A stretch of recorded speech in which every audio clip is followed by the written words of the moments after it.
In the vast expanse of prehistoric wilderness, where shadows concealed deadly predators and every rustle could signal the end, humanity teetered on the edge of extinction, a fragile species outmatched by the raw power of nature. But from this desperate scramble for survival emerged an extraordinary transformation. We learned not just to endure, but to dominate, harnessing fire, forging alliances, and bending the world to our will, ultimately extending our control over animals, lands, and even our fellow humans in ways that reshaped the planet forever. Join us on this epic journey through time, from the flickering campfires of our ancestors to the towering structures of modern empires, and discover the profound realizations that reveal how we became the undisputed rulers of Earth. Watch until the end to grasp the ethical shadows cast by our ascent. In the dim twilight of human origins, some 2 million years ago in the arid savannas of East Africa, our earliest ancestors, small bipedal hominids like Homo habilis, faced a world brimming with peril. These beings, with brains scarcely larger than a chimpanzee's, navigated a landscape where massive saber-toothed cats prowled the grasslands, hyenas scavenged in packs, and towering elephants trumpeted warnings that could crush bones underfoot. Survival was a relentless grind, foraging for roots, berries, and insects under the blistering sun, while evading the keen senses of predators who viewed humans as easy prey. Without claws, fangs, or thick hides, our forebears relied on rudimentary instincts, climbing sparse acacia trees for refuge, huddling in shallow rock shelters during storms that lashed the earth with lightning and floods. The environment dictated every move. Seasonal migrations followed the herds of antelope and wildebeest, but famine struck when rains failed, turning once verdant plains into cracked wastelands where thirst claimed more lives than beasts. Injuries from falls or animal attacks meant slow, agonizing deaths without medicine, and the night brought terror as unseen eyes glowed in the darkness. Yet, amid this chaos, glimmers of ingenuity sparked. A sharpened stone used to scrape meat from a scavenged carcass, or a branch wielded as a makeshift club against a rival scavenger. These were not acts of dominance, but sheer necessity, born from the primal urge to persist against overwhelming odds. As populations dwindled during harsh ice ages, when glaciers encroached and food sources vanished, small bands of 20 to 30 individuals clung together, sharing meager finds to stave off starvation. The human story began not with triumph, but with vulnerability, a species on the precipice where every dawn was a hard-won victory over the indifferent cruelty of nature. This era of desperation laid the foundation for what would come, teaching us that survival demanded adaptation, and in those adaptations, the seeds of control were sown. As the Pleistocene epoch unfolded around 1.8 million years ago, a pivotal breakthrough illuminated the path from mere endurance to tentative mastery, the taming of fire. In the shadowed valleys of what is now Ethiopia, early Homo erectus stumbled upon lightning-struck flames devouring dry brush, and through trial and error learned to capture and sustain this wild force. Rubbing sticks together or striking flint against pyrite produced sparks that ignited tinder, transforming cold nights into warm havens where families gathered around crackling hearths. Fire's warmth warded off predators. Its light pierced the nocturnal veil, allowing extended hours for social bonding and planning. But more profoundly, it revolutionized sustenance. Cooking meat over flames not only made it safer by killing parasites, but unlocked nutrients, fueling brain growth that expanded from 600 cubic centimeters to over 1,000. Tools evolved in tandem. From crude Oldowan choppers, hand axes shaped with precision allowed efficient butchering of larger game, turning scavengers into opportunistic hunters. In the dense forests of Southeast Asia, where Homo erectus migrated across land bridges during low sea levels, bamboo was split and sharpened into spears, extending human reach to fell distant prey like deer or boar. Cooperation intensified. Groups coordinated to drive animals into traps, using fire to flush them from hiding. Yet these innovations came at a cost. Accidental burns scarred skin, and over-reliance on fire depleted local wood supplies, forcing relocations. As tools proliferated, from bone needles for sewing hides into clothing against glacial chills, to nets woven from vines for catching fish in swollen rivers, humans began to impose order on chaos. No longer wholly at nature's mercy, we reshaped our environment subtly. Controlled burns cleared undergrowth for easier movement, and tool caches marked territorial claims. This chapter in our saga marked the shift from passive victims to active shapers, where fire and tools became extensions of the human will, hinting at the dominion to follow. By 300,000 years ago, as Homo sapiens emerged in the cradle of Africa's Rift Valley, the true catalyst for ascent crystallized: cooperation. In the vast predator-filled plains, solitary existence meant certain death, so bands expanded into clans of 50 to 100, forging alliances through shared labors and rituals. Elders recounted tales around firesides, passing knowledge of edible plants and migration routes, while young hunters trained in groups, practicing throws with wooden spears tipped in obsidian. Social bonds deepened with gestures of reciprocity. Sharing a felled mammoth's meat ensured mutual aid in future hunts, weaving a web of obligation that stabilized communities.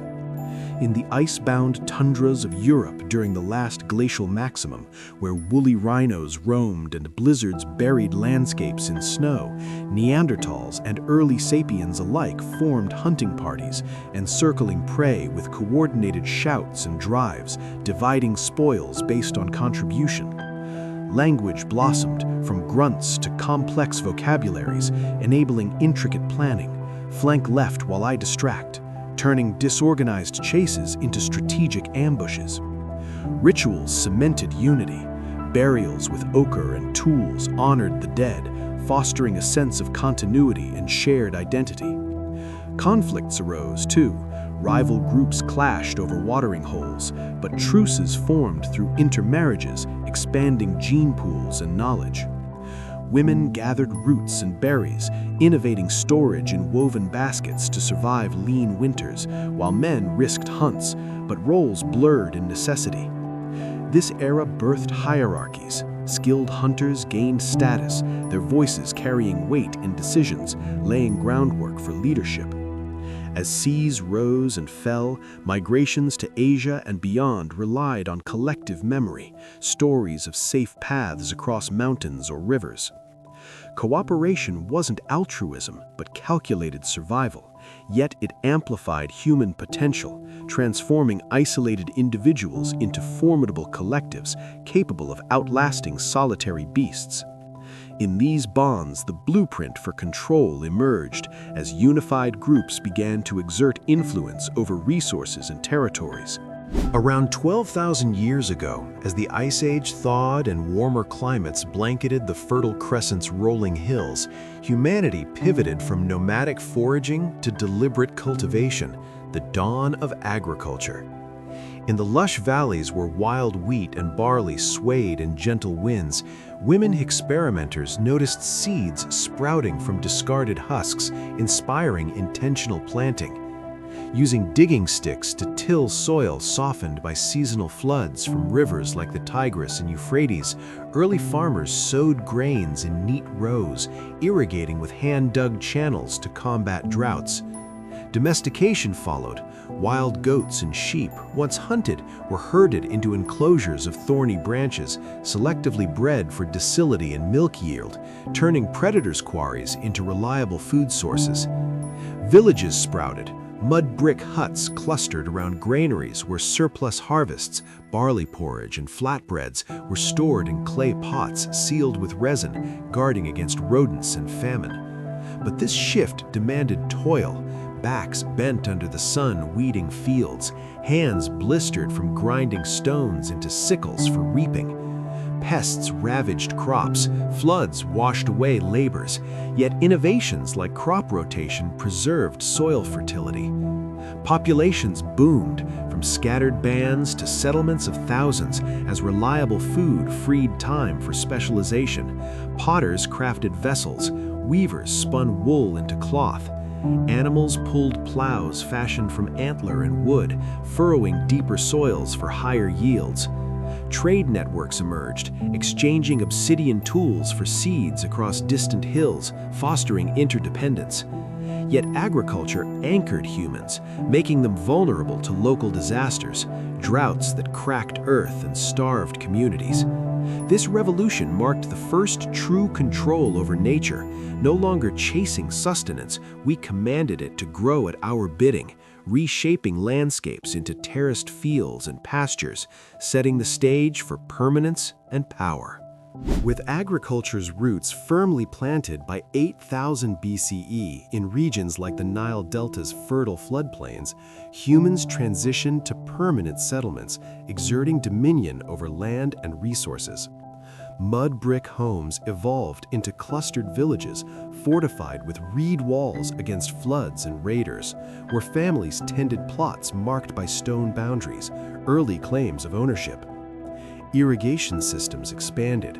Canals diverted river waters, controlled by communal labor gangs who dredged silt and built levees, ensuring verdant fields even in arid seasons.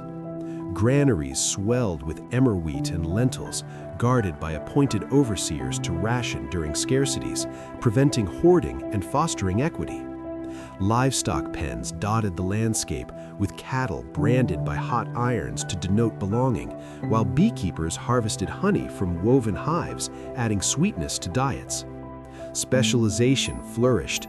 Blacksmiths hammered copper into tools in smoky forges. Traders bartered salt for timber along winding paths. Social structures solidified. Village elders mediated disputes over water rights, enforcing rules etched on clay tablets. As populations grew, conflicts intensified. Neighboring groups raided for fertile plots, prompting defensive mounds and watchtowers. Yet prosperity beckoned. Festivals celebrated bountiful harvests with dances around bonfires, strengthening communal ties.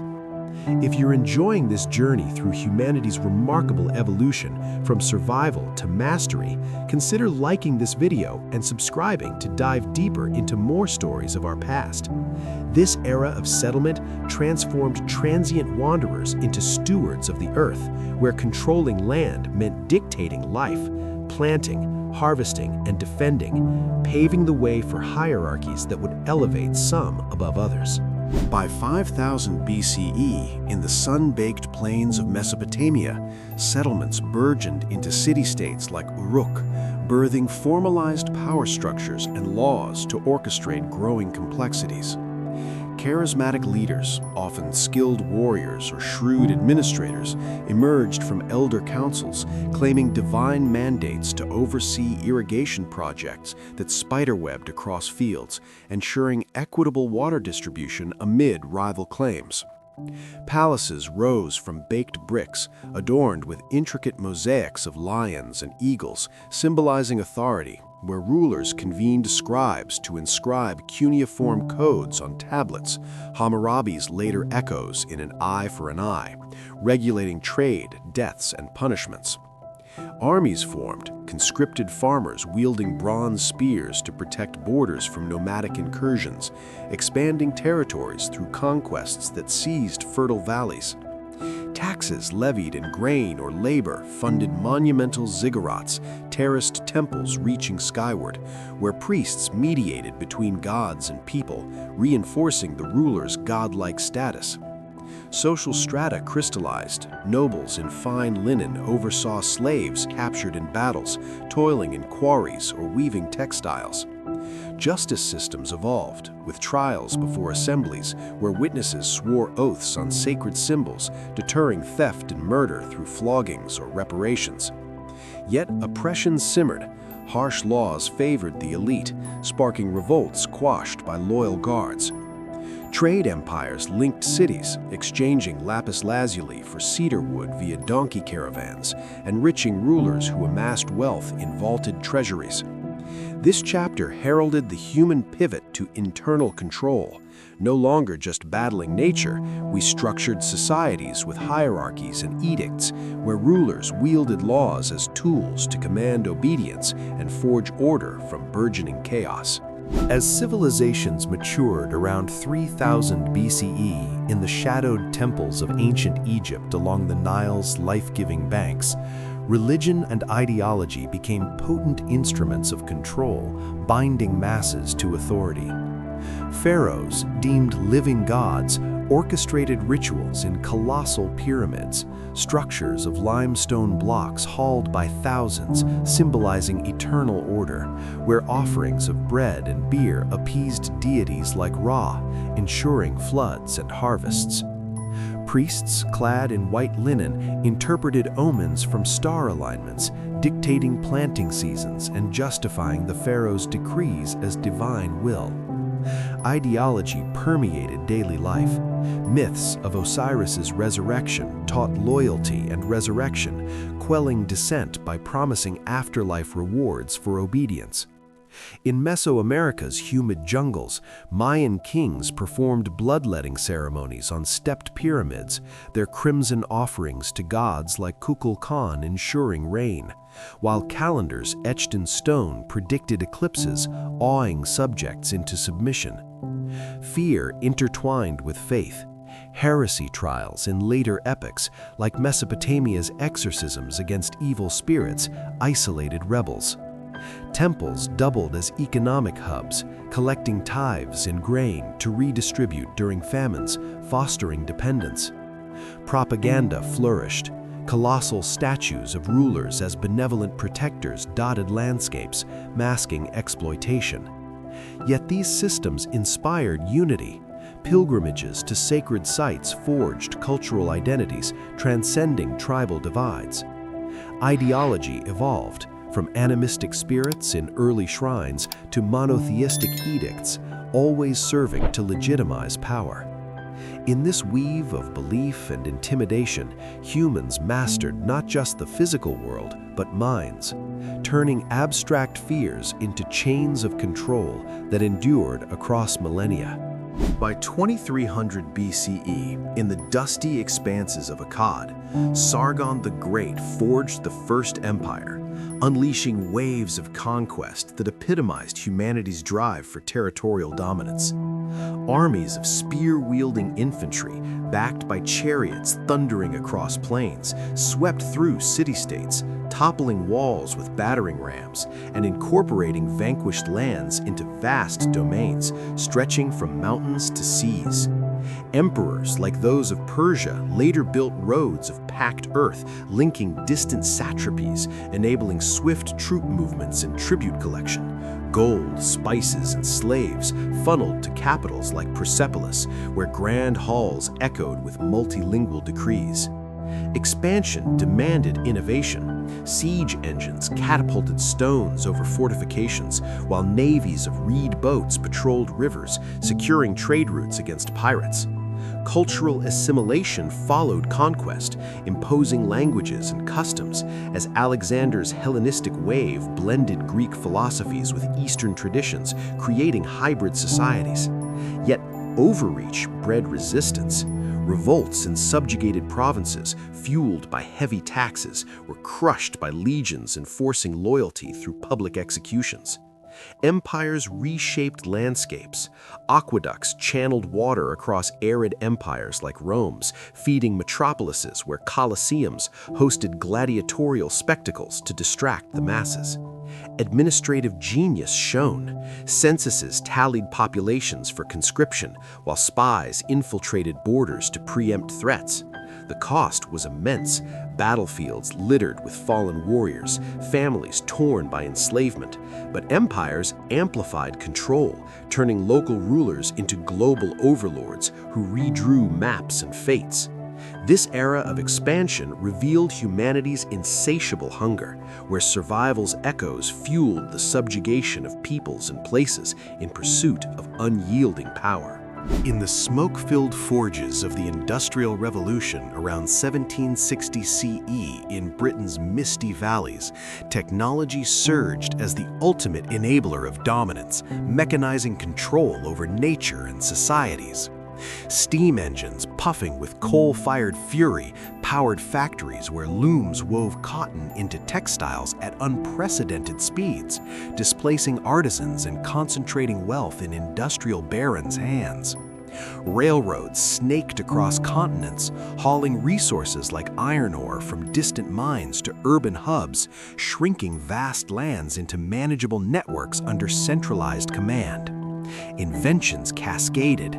Telegraphs zipped messages across oceans, coordinating empires like Britain's, where gunboats enforced colonial rule over spice-rich islands. Weapons evolved. Rifles with rifled barrels extended lethal reach, turning battles into mechanized slaughters, as seen in world wars where tanks rumbled over trenches. Agriculture mechanized too. Tractors plowed fields once tilled by hand, boosting yields to feed exploding populations, while dams harnessed rivers for hydroelectric power, illuminating cities and powering assembly lines. Yet technology's shadow loomed. Pollution choked skies, workers toiled in hazardous mills, and surveillance tools like early cameras monitored descent. In the digital age's precursor, computers crunched data for strategic dominance, from code breaking in wars to economic models predicting markets.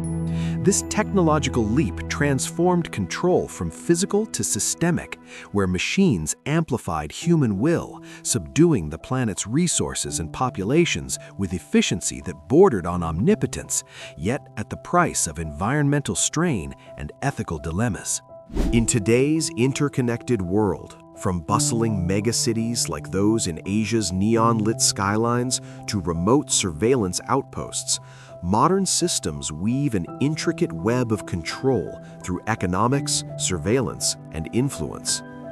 Global corporations, with algorithms dictating supply chains, command vast resources, extracting oil from ocean depths or rare earths from African mines, funneled through stock markets where digital trades sway nations' fates. Surveillance blankets societies. Cameras perched on street corners, linked to AI facial recognition, track movements in the name of security, while social media platforms harvest data to shape behaviors, nudging opinions through tailored feeds. Economic levers pull strings. International loans from bodies like the IMF impose austerity on debtor countries, enforcing policies that prioritize growth over equity. Influence permeates subtly. Propaganda via streaming services molds ideologies, echoing ancient religions but amplified by viral algorithms. Yet this dominance extracts a heavy ethical toll. Inequalities widen, with billions in poverty amid trillionaire elites. Environmental devastation accelerates. Oceans choked with plastic, forests razed for profit. Privacy erodes, fostering paranoia and division. Human choices underpin it all. Greed drives exploitation, but innovation offers hope. Renewable energies challenge fossil empires. Grassroots movements leverage tech for accountability. As we reflect on this pinnacle of control, from survival's cradle to planetary overlords, the question lingers: at what cost does our mastery come? And can we wield it wisely to avoid self-destruction?